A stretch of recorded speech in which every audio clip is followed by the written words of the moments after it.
fix my little shirt there. There we go. All right, guys, it's Sunday, it's the day before class. I'm in here just reading case law and juvenile law. I'm actually in juvenile law right now reading that and just trying to straighten some things out. Inserting those pictures you guys have sent me into the program for tomorrow, so I'm going to embarrass the shit out of a bunch of people. Get prepared. Nobody will know whose pictures are going to be in what and where.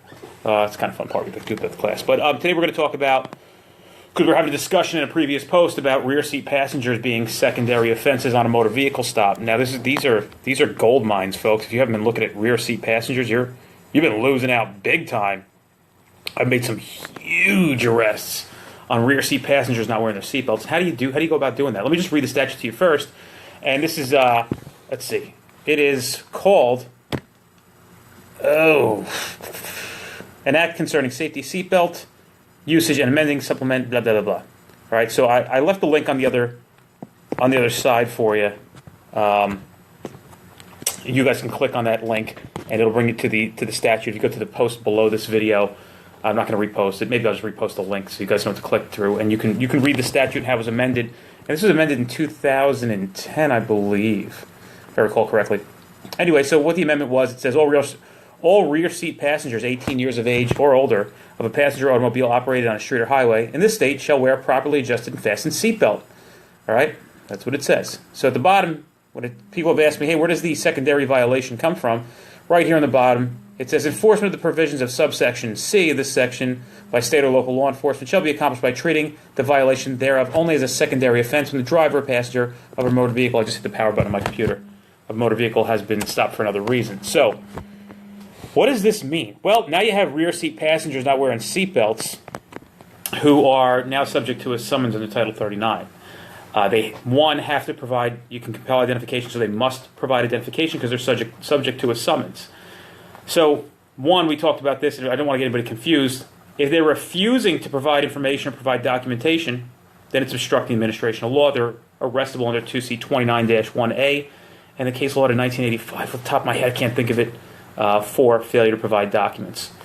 2, if they start giving you fake information about who they are and they're subject to a summons, then State versus Pearson, the rules in New Jersey courts, and State versus Lark pop into play, allowing you to place that secondary person or the rear seat passenger under arrest, bring them back to headquarters to identify them, to assure that an offender will appear to a summons.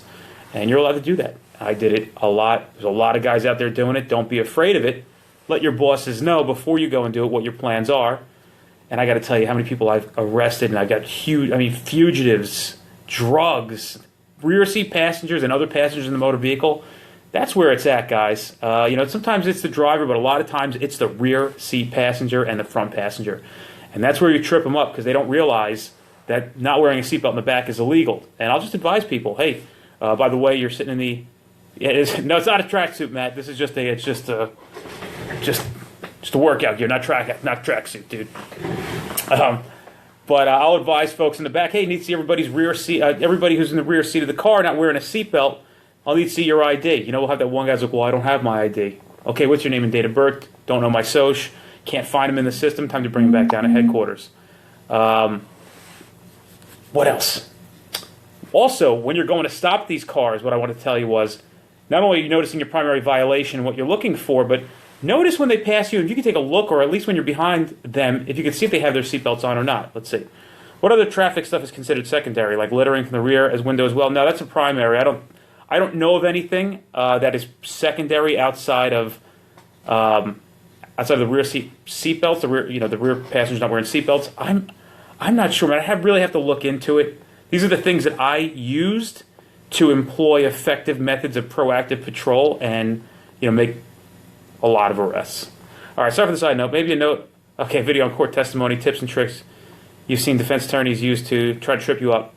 Interestingly enough, Bill, I've only been on trial one time, and that was for a DWI, and I really could care less because I had to do the DWI. I had to arrest the guy for it, and the whole time I was in court, I'm like, hey, can I get back on the friggin' road and go make some real arrests, maybe some arrests for drugs and pull some fugitives from justice off the street, things of that sort. So tips for that, I don't have a lot of court time. I've actually never lost a case. I've never had anything suppressed.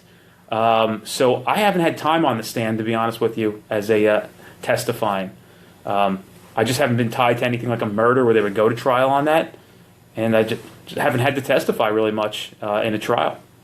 So if I can help you with something and I have experienced it, I'll help you out. But if not, what can I do? But anyway, hopefully we got to the point. You guys want some more questions answered, just send them to me and I'll take care of them. We'll see everybody tomorrow at the Monmouth County Police Academy, where we'll be going live tomorrow morning.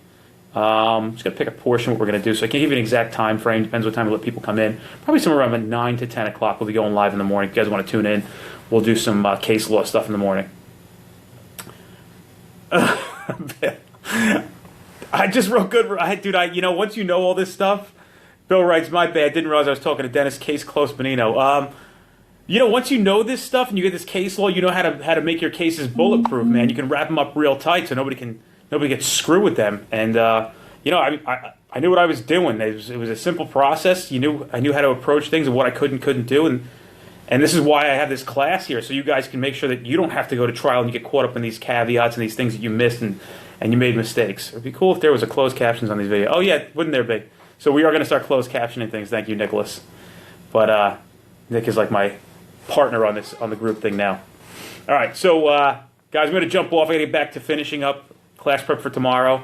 Follow the hands better than closed captioning. Yeah, that's all right. Everybody just makes fun of my hands. I don't know what are you supposed to do with your hands? I don't know.